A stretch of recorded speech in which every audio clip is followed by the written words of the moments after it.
इस इमेज को देखें। ये तस्वीर हमारे पड़ोसी देश पाकिस्तान की है। अभी जो रमजान महीना बीता पाकिस्तान में, उस दौरान पाकिस्तानी जनता को प्याज 300 रुपए किलो, लहसुन 600 रुपए किलो, टमाटर 200 रुपए किलो और दूध भी 210 रुपए लीटर तक खरीदना पड़ा। पाकिस्तान में अभी आटा और चावल की कीमत लगभग डबल से ज्यादा हो गई है। यानी देश की एक बड़ी आबादी लगभग भुखमरी की कगार पर है। बीते दिनों आपने ऐसी बहुत सारी वीडियो देखी होगी जिसमें आटे के लिए लोग तरसते हुए छीना झपटी कर रहे हैं, लंबी लंबी लाइनों में लगे हुए थे। मतलब पाकिस्तान अभी अपने इतिहास के सबसे खराब दौर में पहुंच चुका है। इनकी इकोनॉमी लगभग पूरी तरीके से बर्बाद हो चुकी है। सरकार के पास पैसा है नहीं और बाहरी देशों से जो पैसा मिलता है वो भी पाकिस्तान के कर्ज चुकाने में चला जाता है।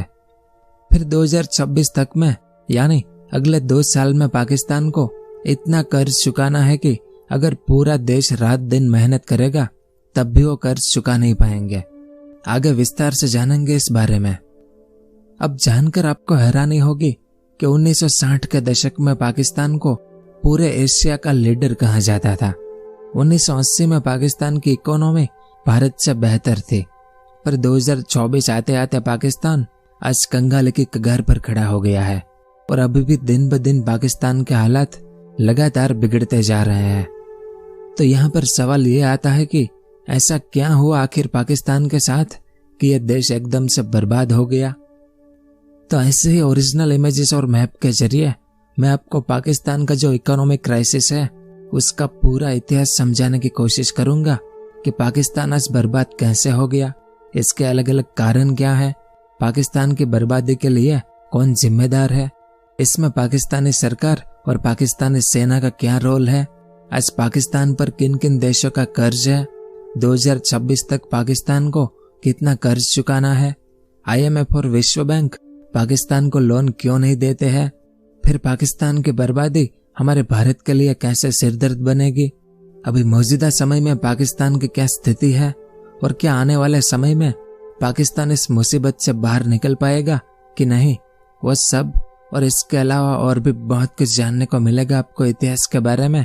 तो वीडियो के आखिर तक मेरे साथ बने रहिए।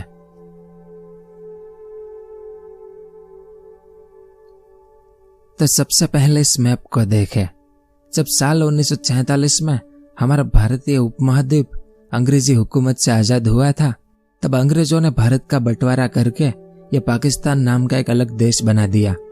इसमें वेस्ट पाकिस्तान है और ये ईस्ट पाकिस्तान है, जैसे आज हम बांग्लादेश के नाम से जानते हैं। खैर, तो आजादी के बाद भारत और पाकिस्तान दोनों की आर्थिक हालत काफी खराब थी। दोनों देश भयंकर गरीबी से जूझ रहे थे, लेकिन समय के साथ दोनों देशों ने काफी अच्छी तरक्की की। दोनों देशों ने अपने अपने देश में जो गरीबी थी उसमें से बहुत बड़ी आबादी को बाहर निकाला। लेकिन 1980 के बाद पाकिस्तान में कुछ ऐसा होना शुरू हुआ कि इससे पाकिस्तान की इकोनॉमी दिन ब दिन कमजोर होती चली गई और हालात कुछ आज ऐसे हैं कि पाकिस्तान इस समय एक गंभीर आर्थिक संकट से जूझ रहा है। पाकिस्तान में लाखों लोगों ने अपने काम धंधे खो दिए हैं। इस कारण देश में बेरोजगारी लगातार बढ़ती जा रही है। रोजमर्रा की चीजों के दाम आसमान छू रहे हैं। सरकार के पास सिर्फ 14 बिलियन फॉरेन रिजर्व ही बचा है और IMF ने जो $3 बिलियन का रिलीफ पैकेज दिया था पाकिस्तान को, उसकी आखिरी किस्त भी मई 2024 में आ चुकी है। यानी पाकिस्तानी सरकार को अब देश चलाना है तो उन्हें बड़ी तादाद में पैसों का इंतजाम करना पड़ेगा। इसी कारण तो अभी पाकिस्तानी सरकार अपनी एक लौती एयरलाइन PIA को बेचने वाली है और इसी तरह से पाकिस्तानी सरकार देश की सरकारी कंपनियों को प्राइवेटाइज कर देगी, क्योंकि देश चलाने के लिए पैसा नहीं है। तो आखिर पाकिस्तान के साथ ऐसा क्या हुआ जिसके चलते यह देश आज एक भयंकर आर्थिक संकट में डूब गया? तो इसके लिए हमें पाकिस्तान का इतिहास जानना पड़ेगा। तो भारत का बंटवारा हुआ तब भारत के पास जो सेना थी उसमें से सेना का 1/3 हिस्सा पाकिस्तान को दिया गया था। दूसरी ओर बंटवारे के दौरान करोड़ों लोग पाकिस्तान में चले गए थे, तो इन नए लोगों को सेटल करने के लिए पाकिस्तान को बहुत सारे पैसे की जरूरत थी। इस कारण शुरुआत में जो पैसा मिला था पाकिस्तान को, उसमें से बहुत सारा पैसा इन नए लोगों को सेटल करने में चला गया। जिससे पाकिस्तान की इकोनॉमी एकदम से कमजोर हो गई थी। पर पाकिस्तानी सेना काफी मजबूत थी, क्योंकि बंटवारे के समय पर पाकिस्तान को 1/3 सेना दी गई थी। दूसरी ओर पाकिस्तान के पास जो सबसे बड़ा नेता था, मोहम्मद अली जिन्ना, उसकी भी 1948 में मौत हो गई। और यह वही समय था जिसके बाद से पाकिस्तान को आज दिन तक कोई बड़ा नेता नहीं मिला, क्योंकि जिन्ना की मौत के बाद पाकिस्तान का पूरा कंट्रोल अब पाकिस्तानी सेना के पास आ गया।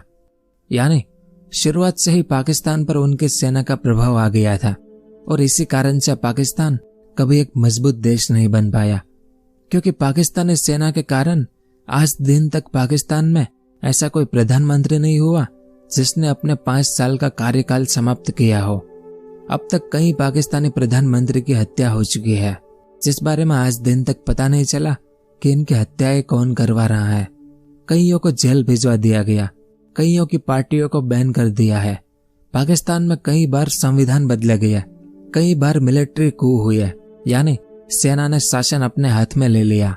ऐसा बहुत कुछ पाकिस्तान में एक आम बात है।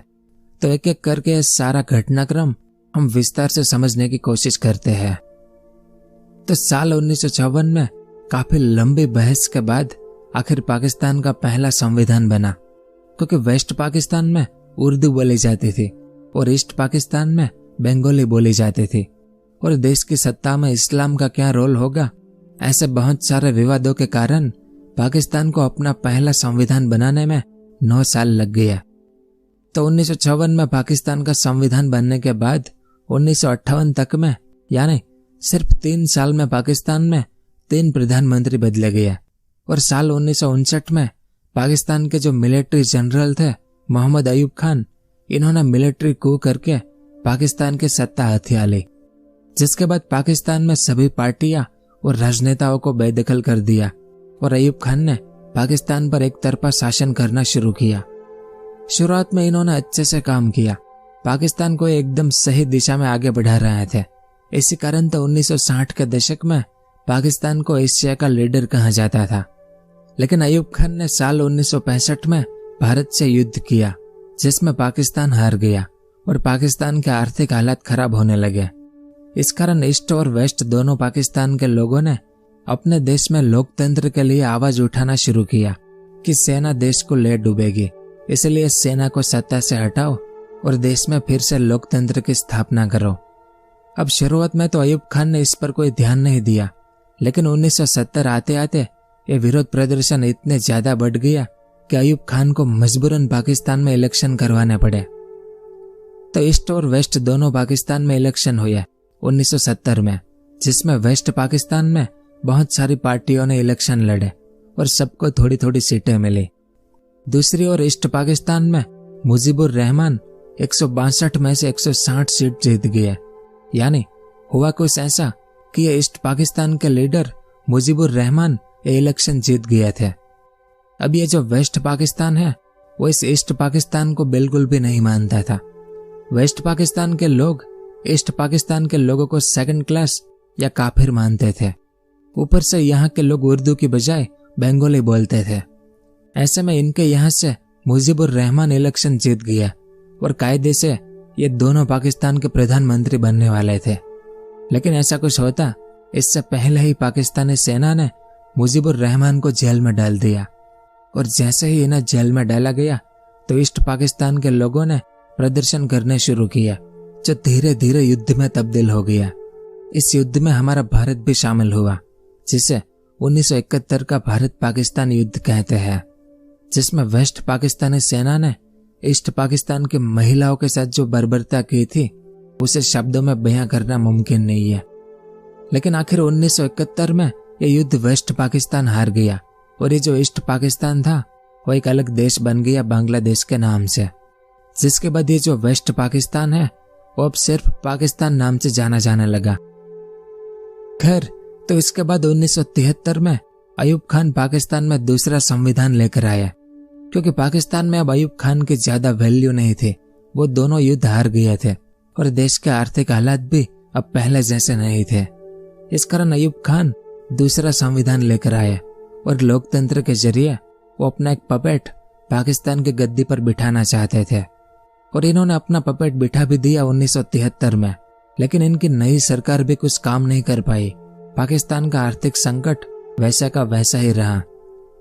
फिर 1977 में इलेक्शन हुआ, जिसमें जुल्फिकर अली भुट्टो पाकिस्तान के नए प्रधानमंत्री बने, लेकिन पाकिस्तानी सेना की मदद से।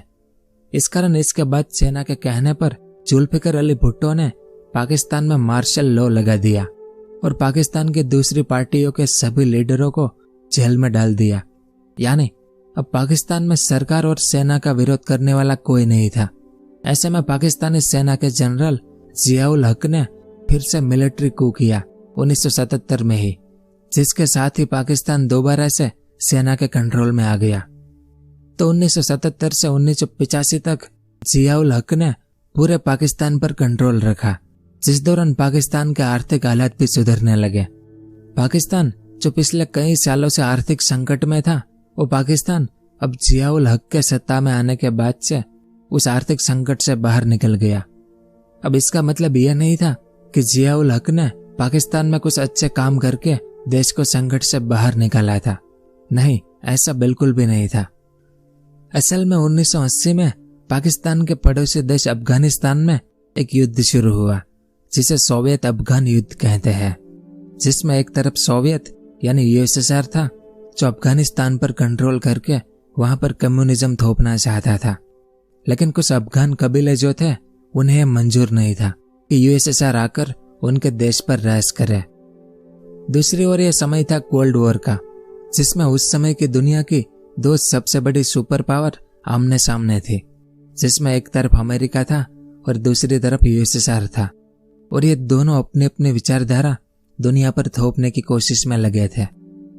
तो जब यूएसएसआर अफगानिस्तान पर कंट्रोल करने आया और यूएसएसआर ने अपने एक पपेट को जब अफगानिस्तान की गद्दी पर बिठा दिया, तो अमेरिका ने आकर अफगानिस्तान के लोगों को भड़काया कि ये यूएसएसआर आपके देश अफगानिस्तान को बर्बाद कर देगा।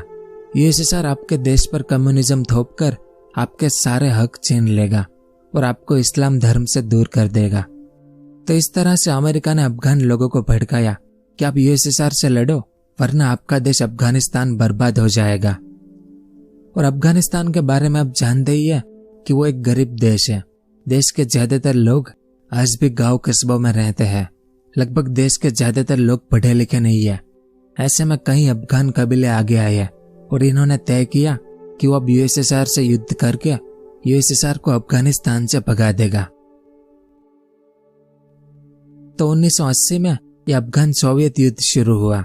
इसमें अफगानिस्तान की तरफ से जो लड़ रहे थे, उन्हें मुजाहिदीन नाम दिया गया, जिन्हें अब अमेरिकी सरकार का पूरा सपोर्ट था। लेकिन ये जो अफगान लड़ाके थे मुजाहिदीन, उन्हें युद्ध लड़ना आता नहीं था। उन्हें एक प्रॉपर मिलिट्री ट्रेनिंग की जरूरत थी।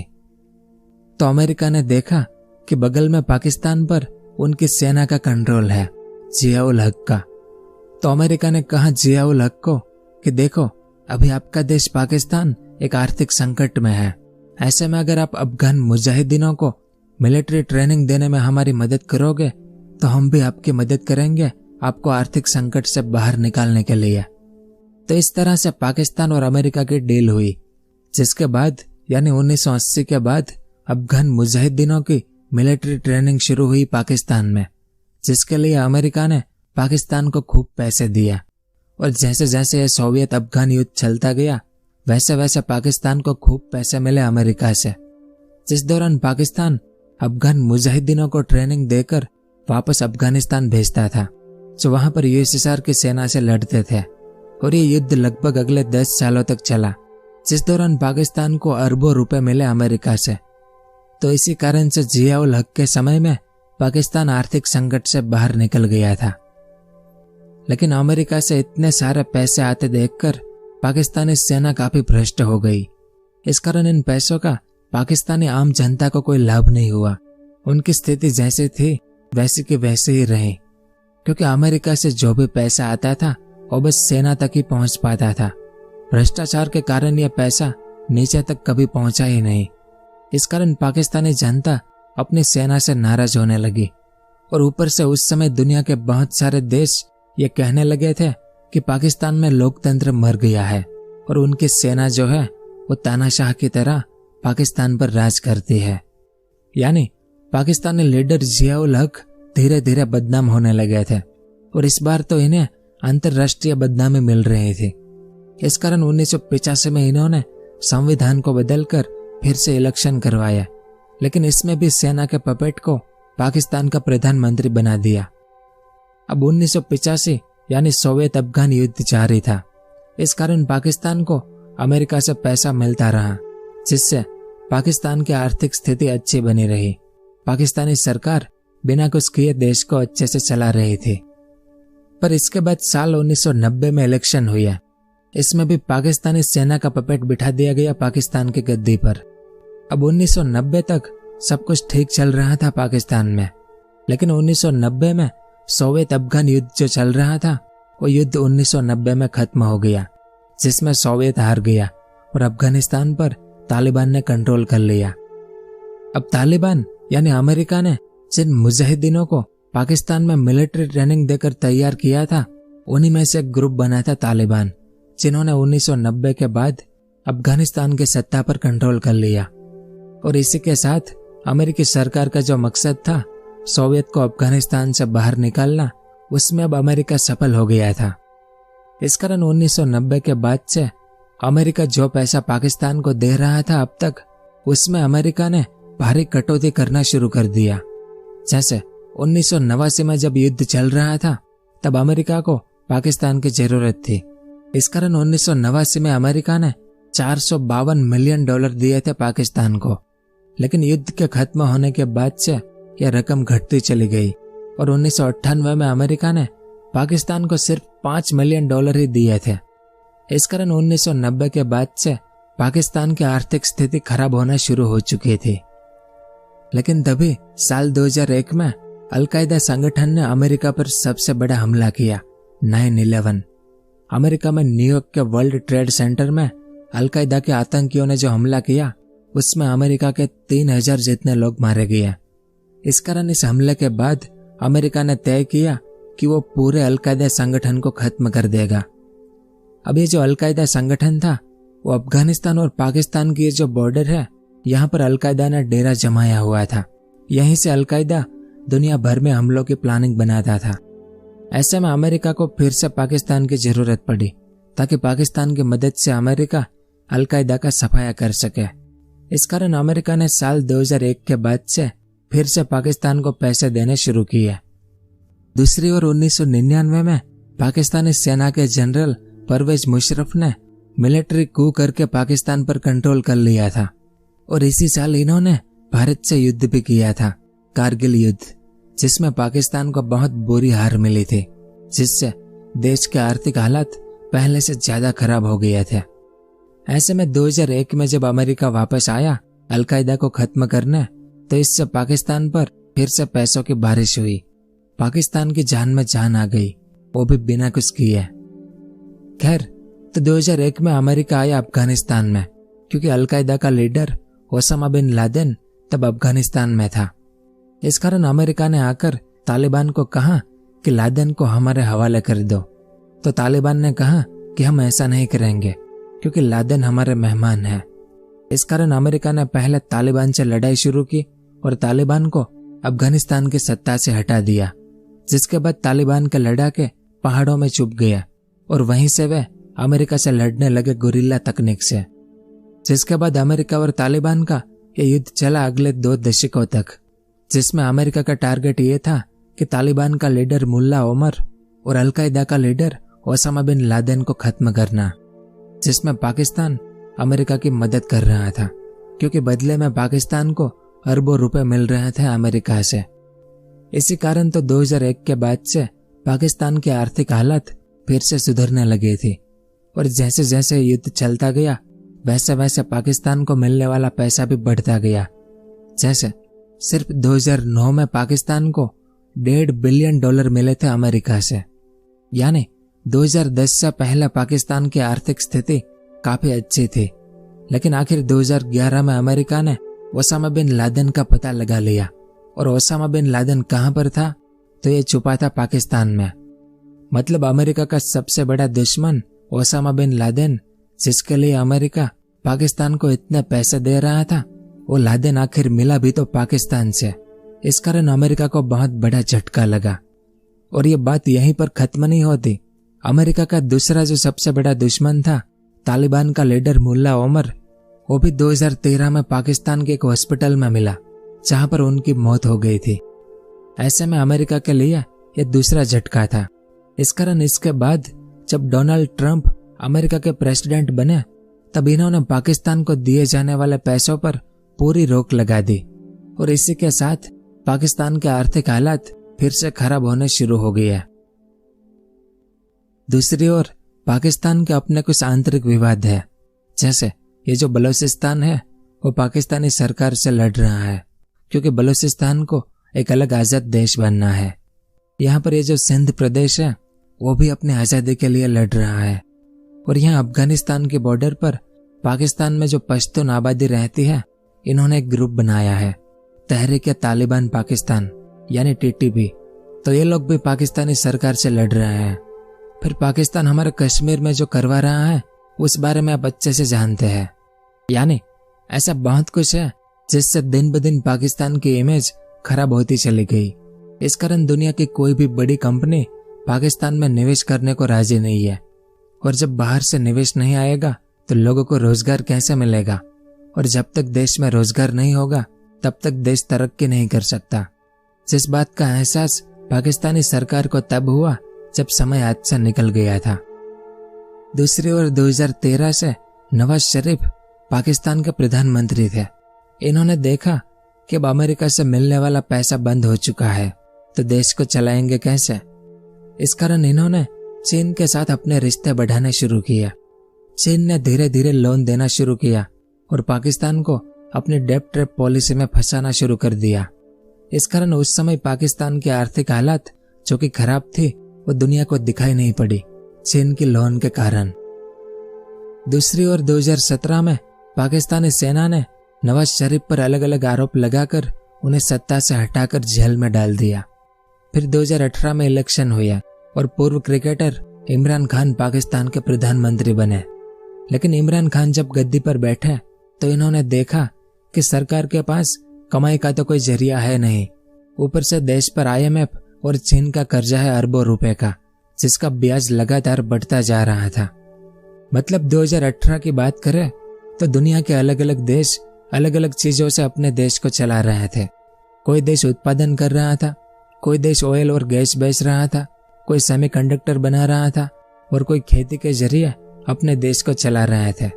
लेकिन पाकिस्तान दुनिया से लोन ले लेकर चल रहा था।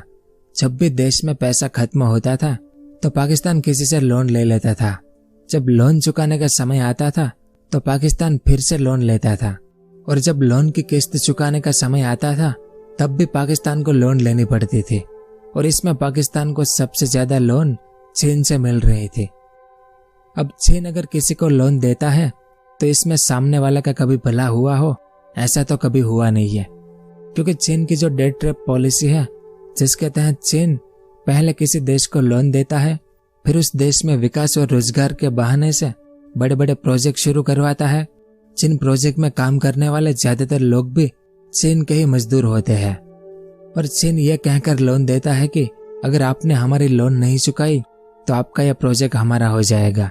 और ऐसा चीन ने किया भी है कई देशों के साथ, जैसे श्रीलंका और कंबोडिया। ऐसे कई देश है जो चीन के इस जाल में फंस चुके हैं। तो इसमें एक न एक दिन पाकिस्तान का भी नंबर आने वाला था, क्योंकि साल 2014 में पाकिस्तान और चीन ने एक बहुत ही बड़े प्रोजेक्ट पर काम शुरू किया था, जिसे चाइना पाकिस्तान इकोनॉमिक कॉरिडोर यानी CPEC के नाम से जाना जाता है, जो पाकिस्तान के ग्वादर बंदरगाह से होते हुए पाकिस्तान के सभी बड़े शहरों को जोड़ती है और आगे कश्मीर से होते हुए चीन के काशगर तक जाती है, जिसमें रोड और रेल के जरिए चीन सीधे ही अरब सागर तक पहुंच जाएगा, ताकि अरब देशों के साथ व्यापार करने में चीन को पूरा भारत घूम के न जाना पड़े। इसके अलावा चीन पाकिस्तान में ग्वादर पोर्ट भी बनवा रहा है, जिसके लिए चीन बड़ी तादाद में पाकिस्तान को लोन भी दे रहा था। और इस प्रोजेक्ट में भी काम करने वाले लोग चीन से ही आए हुए थे। फिर भी पाकिस्तान ये सब करवा रहा था, क्योंकि IMF और वर्ल्ड बैंक से लोन लेने में पाकिस्तान को काफी कठिनाई हो रही थी। और चीन बड़ी आसानी से लोन दे रहा था, क्योंकि चीन पाकिस्तान को अपनी डेट ट्रैप में फंसाना चाहता था। इस कारण तो पाकिस्तान के प्रधानमंत्री इमरान खान ने शुरू में अपने लोगों को यह समझाने की कोशिश की थी कि चीन हमें फंसा रहा है, और इमरान खान ने चीन का काम भी रुकवा दिया था। इस कारण पाकिस्तान में जो पैसा चीन से आ रहा था वो बंद हो गया। ऐसे में पाकिस्तान जो ना कुछ उत्पादन कर रहा था, ना तेल और गैस थे इनके पास, और ना ही देश में आय का कोई जरिया था। इस कारण सरकार के पास पैसा खत्म हो गया। ऐसे में जब अलग अलग देशों और IMF के लोन चुकाने का समय आया, तो उस लोन को चुकाने के लिए भी पाकिस्तान को लोन लेनी पड़ी। तो इस तरह से लोन के बदले लोन लेना और ऊपर से उन लोन के इंटरेस्ट लगातार बढ़ते जाने के कारण 2019 तक में पाकिस्तान की हालत काफी खराब हो गई। और 2020 में आई कोरोना महामारी, जिसने पूरी दुनिया के साथ साथ पाकिस्तान की भी रही सही कसर पूरी कर दी। पाकिस्तान में जो छोटे मोटे उद्योग चल रहे थे वो लॉकडाउन में टिक नहीं पाए, जिससे ये देश लगभग कंगाली के कगार पर आ गया। फिर 2021 के बाद जब महामारी खत्म हुई तो पूरी दुनिया धीरे धीरे इससे बाहर आ रही थी, लेकिन पाकिस्तान में कोई खास सुधार नहीं हो पाया। इस कारण 2022 में पाकिस्तान में इन्फ्लेशन 24% हो गया, और मई 2023 तक में इन्फ्लेशन 30% से भी ज्यादा हो गया था। इस कारण 2023 में पाकिस्तान का फॉरेन रिजर्व इतना कम हो गया कि वो सिर्फ अगले 6 हफ्तों तक ही इंपोर्ट कर सकते थे। उसके बाद पाकिस्तान के पास इंपोर्ट करने के भी पैसे खत्म होने वाले थे। असल में उस समय पाकिस्तान के पास सिर्फ 9 बिलियन फॉरेन रिजर्व ही बचा था, और वो भी आगे चलकर मात्र 5.5 बिलियन ही रह गया था। ऐसे में 2022 में पाकिस्तान में बहुत भयंकर फ्लड आया, जिसमें पाकिस्तान का सिंध प्रांत बहुत बुरी तरह से बर्बाद हुआ। इसके अलावा बलूचिस्तान और पंजाब प्रांत में भी काफी बड़ा नुकसान हुआ। इस फ्लड में पाकिस्तान के 1800 जितने लोगों ने अपनी जान गंवा दी, और लगभग 3 करोड़ से ज्यादा लोगों को अपने घर बार छोड़कर पलायन करना पड़ा। इसके अलावा इस फ्लड के दौरान पाकिस्तान को $30 बिलियन का नुकसान हुआ, जिससे पाकिस्तान की कमर एकदम से टूट गई थी। दूसरी ओर पाकिस्तान को उम्मीद थी कि जब चीन के लोन से हमारा ग्वादर बंदरगाह और CPEC परियोजना शुरू हो जाएगी तो इससे पाकिस्तान को काफी कमाई होगी, लेकिन अभी तक इन परियोजनाओं का काम पूरा नहीं हुआ है, और इसके लिए पाकिस्तान ने अब तक चीन से टोटल $64 बिलियन का लोन ले रखा है, जिसका ब्याज लगातार बढ़ता जा रहा है। इस कारण आखिर पाकिस्तान ने IMF से फिर से मदद मांगी कि हमारे देश को बचा लो। अब IMF ने 2019 में पाकिस्तान को $6 बिलियन देकर सुधारने की कोशिश की थी, लेकिन पाकिस्तान में कोई सुधार हुआ नहीं था। इस कारण इस बार IMF ने मना कर दिया कि अब आपको और लोन नहीं मिलेगी। इसी कारण तो 2023 तक में पाकिस्तान की इकोनॉमी लगभग खत्म हो गई थी। और अभी 2024 की बात करें तो वर्ल्ड इकोनॉमिक आउटलुक के अनुसार पाकिस्तान में बेरोजगारी दर 8% है, महंगाई दर 34.7% है। पाकिस्तान अपनी कुल एनर्जी में से 40% से ज्यादा एनर्जी दूसरे देशों से इंपोर्ट करता है। अब तक पाकिस्तान ने चीन से $69 बिलियन की लोन ले रखी है। IMF ने पाकिस्तान को अब तक 23 बार पैसे दिए हैं, और फॉरेन रिजर्व की बात करें तो दुनिया में पाकिस्तान 81वें नंबर पर आता है, क्योंकि पाकिस्तान के पास सिर्फ 8 बिलियन का ही फॉरेन रिजर्व बचा है। फिर पाकिस्तान का डेट टू GDP रेशियो 70% से ऊपर है, जो दुनिया की किसी भी बड़ी इकोनॉमी का सबसे खराब रेशियो है। ऐसे में साल 2026 तक में पाकिस्तान को $77 बिलियन का भारी कर्ज चुकाना है, और अगर पाकिस्तान ये कर्ज नहीं चुका पाया तो हालात इससे भी ज्यादा खराब हो जाएंगे। फिर पाकिस्तान का पॉलिटिकल इतिहास देखें तो हमने जाना कि सेना की मर्जी के बगैर पाकिस्तान में कोई सरकार नहीं बना सकता। अभी तक जितने भी पाकिस्तानी प्रधानमंत्री बने उनमें से कोई भी अपना टर्म पूरा नहीं कर पाया, क्योंकि या तो उसे जेल में डाल दिया जाता है या फिर सेना उन पर आरोप लगाकर उन्हें सत्ता से हटा देती है। यानी पाकिस्तान में सेना की मर्जी के बगैर कुछ भी काम नहीं होता, और जब प्रधानमंत्री लगातार बदलते रहते हैं तो देश किसी एक डायरेक्शन में आगे नहीं बढ़ पाता, क्योंकि सरकारें बदलने से आर्थिक नीतियां भी बदल जाती है। यानी राजनीतिक उथल पुथल के कारण देश में कोई निवेश नहीं आता और निवेश न आने के कारण देश में लोगों को ढंग के रोजगार नहीं मिल पाते। फिर अभी तक जितनी भी सरकारें आई उनमें से ज्यादातर सरकारों ने आतंकवाद और युद्ध पर ही ध्यान दिया। इन्होंने एजुकेशन पर कोई खास ध्यान नहीं दिया। और जब तक देश में पढ़े लिखे लोग कम होंगे तो देश में उत्पादन काफी कम होगा, और जब उत्पादन कम होगा तो एक्सपोर्ट भी कम ही कर पाएंगे, और एक्सपोर्ट कम होगा तो फॉरेन रिजर्व भी कम होगा, जैसा अभी पाकिस्तान में दिख रहा है। फिर जैसे हमने जाना कि सोवियत अफगान युद्ध के बाद से पाकिस्तान बाहरी पैसों पर निर्भर होने लगा, जैसे अमेरिका, IMF, विश्व बैंक, चीन और सऊदी अरेबिया से कभी लोन मिल जाती थी तो कभी बेल आउट पैकेज मिल जाता था। और हर साल पाकिस्तान जितना एक्सपोर्ट करता था उससे कहीं ज्यादा इंपोर्ट कर रहा था, यानी हर साल पाकिस्तान का ट्रेड डेफिसिट बढ़ता चला गया। मतलब अभी तक पाकिस्तानी सरकार के पास कोई विजन नहीं था कि देश को किस तरफ आगे बढ़ाना है। बस दुनिया से कर्जा मांग मांग कर अपने देश को चलाने की कोशिश में ही आज के दिन पाकिस्तान बिल्कुल कंगाल हो गया है। तो पाकिस्तान की बर्बादी के वैसे तो छोटे मोटे कई कारण हैं, पर सबसे बड़ा कारण जो है वो है पाकिस्तान की सेना। क्योंकि पाकिस्तान की सेना अपने डिफेंस में जरूरत से ज्यादा खर्च करती है। जैसे पिछले साल पाकिस्तान का जो टोटल बजट है उसमें से 15% बजट तो सिर्फ सेना के पीछे खर्च किया गया। फिर पाकिस्तान में जो बड़े बड़े बिजनेस है उन पर भी सेना का कंट्रोल है, जैसे कपड़ा उद्योग, चिकन और मीट के उद्योग, इंश्योरेंस पॉलिसी के उद्योग, तेल और साबुन के उद्योगों के साथ साथ रियल एस्टेट पर भी पाकिस्तानी सेना का कंट्रोल है। इसी कारण तो आज पाकिस्तानी सेना के जो बड़े बड़े अफसर हैं उनके पास अरबों रुपए की प्रॉपर्टी है। दूसरी ओर पाकिस्तान में जो बिजनेस पाकिस्तानी सेना के अंडर आते हैं उन्हें टैक्स में छूट मिलती है। इस कारण पाकिस्तान में जो प्राइवेट बिजनेस करने वाले लोग हैं जिन्हें भारी टैक्स चुकाना पड़ता है, वे पाकिस्तानी सेना के बिजनेस के सामने टिक नहीं पाते हैं। ऐसे में कोई भी बिजनेस में कंपटीशन होती नहीं है, और जब तक कंपटीशन नहीं होगी तब तक चीजें भी सस्ती नहीं मिलेगी। खैर, तो पाकिस्तानी सेना के पास पावर के साथ साथ पैसा भी खूब है, लेकिन जो देश गरीब हो उसकी सेना भी गरीबी होती है। पर पाकिस्तान में स्थिति बिल्कुल अलग है।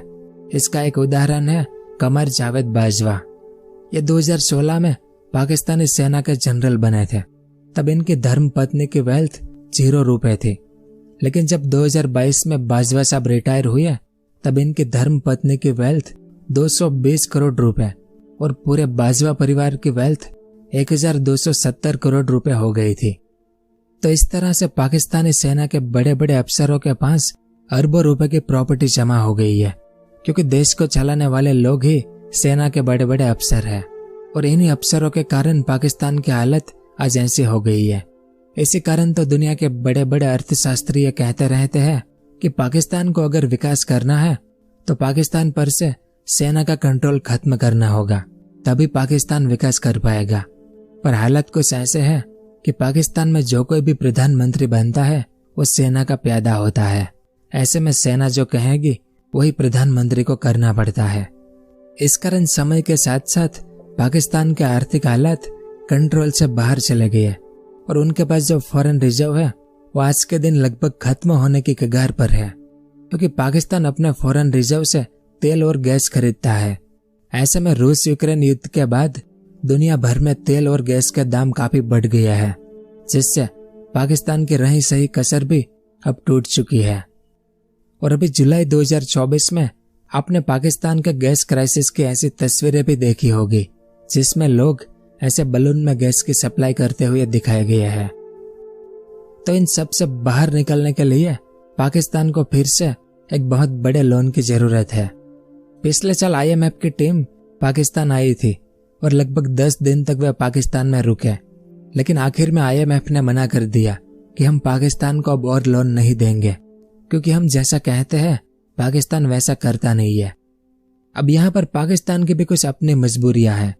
अभी पाकिस्तान में महंगाई दर बहुत ज्यादा है, इस कारण पाकिस्तानी सरकार अपने लोगों को गैस और बिजली पर सब्सिडी दे रहा है। दूसरी ओर IMF कह रहा है कि आप गैस और बिजली पर और ज्यादा टैक्स लगाओ, तभी आपकी तिजोरी में पैसा आएगा। ऐसे में अगर पाकिस्तानी सरकार IMF का कहना मानेगी तो देश में महंगाई दर और ज्यादा हो जाएगा। दूसरी ओर IMF ने पाकिस्तानी सरकार से सेना के अफसरों की टैक्स रिपोर्ट मांगी थी कि आखिर एक गरीब देश में सेना इतनी अमीर कैसे है। तो पाकिस्तानी सरकार ये टैक्स रिपोर्ट भी नहीं दे सकती थी, वरना उनका भांडा फूट सकता था। इस कारण से पाकिस्तान ने IMF की शर्तें मानने से मना कर दिया और पाकिस्तान ने दूसरे देशों से लोन मांगने शुरू कर दी है। फिर पाकिस्तान के कई नेता ये चाहते हैं कि भारत के साथ अपने रिश्ते सुधार लिए जाए ताकि व्यापार बढ़ाया जा सके, लेकिन अगर ऐसा होगा तो पाकिस्तानी सेना का बजट काफी कम हो जाएगा, जिससे सेना के बड़े बड़े अफसरों को करप्शन करने का मौका नहीं मिलेगा। मतलब पाकिस्तान की इस हालत के लिए उनकी सेना ही जिम्मेदार है, जो हर ओर से पाकिस्तानी आम जनता को लूट रही है। ऐसे में पाकिस्तानी जनता के पास एक ही रास्ता बचा है कि अपने देश पर से सेना का कंट्रोल हटाया जाए और एक दूरदर्शी नेता को पाकिस्तान का प्रधानमंत्री बनाया जाए, तभी पाकिस्तान के आर्थिक हालात सुधर सकते हैं। दूसरी ओर अगर पाकिस्तान के आर्थिक हालात नहीं सुधरे तो इसका हमारे भारत पर बहुत गहरा असर होगा, क्योंकि ऐसे हालात में भारत और पाकिस्तान के बीच पहले तो क्रॉस बॉर्डर टेंशन बढ़ेगी, फिर रिफ्यूजी क्राइसिस भी हो सकता है, क्योंकि जब लोगों के पास पेट भरने के लिए कुछ होगा नहीं तो वो सबसे पहले अपने पड़ोसी का दरवाजा खटखटाएगा। फिर ऐसा भी हो सकता है कि ऐसी स्थिति में पाकिस्तान में कोई बड़ा सा आतंकवादी संगठन भी अस्तित्व में आ जाए, जो सोमालिया और यमन की तरह अरब सागर के जहाजों को लूटना शुरू कर दे, जिससे भारत की इंटरनल सिक्योरिटी खतरे में आ सकती है। इस कारण तो भारत भी चाहता है कि पाकिस्तान में लोकतंत्र आए और देश विकास करे, क्योंकि अगर पाकिस्तान में ऐसा नहीं हुआ तो भारत को अपनी बॉर्डर बहुत ज्यादा सिक्योर करनी पड़ेगी। खैर, तो मौजूदा समय में पाकिस्तान को अगर इस स्थिति से बाहर निकलना है तो पाकिस्तानी आम जनता को जागना पड़ेगा और अपने देश में सही में एक लोकतंत्र लाना पड़ेगा। दुनिया में अपने एक जियोपॉलिटिकल स्टेटस बनाना पड़ेगा, तभी दुनिया के साथ व्यापार बढ़ेगा। और जब किसी देश का व्यापार बढ़ता है तो वो देश अपने आप ही आर्थिक तरक्की करने लगता है। तो यह सब कुछ था इस वीडियो में। आपको ये वीडियो कैसा लगा नीचे कमेंट करके जरूर बताएं, और अगर वीडियो पसंद आया हो तो इसे लाइक और शेयर जरूर करें। पूरा वीडियो देखने के लिए आपका बहुत बहुत धन्यवाद।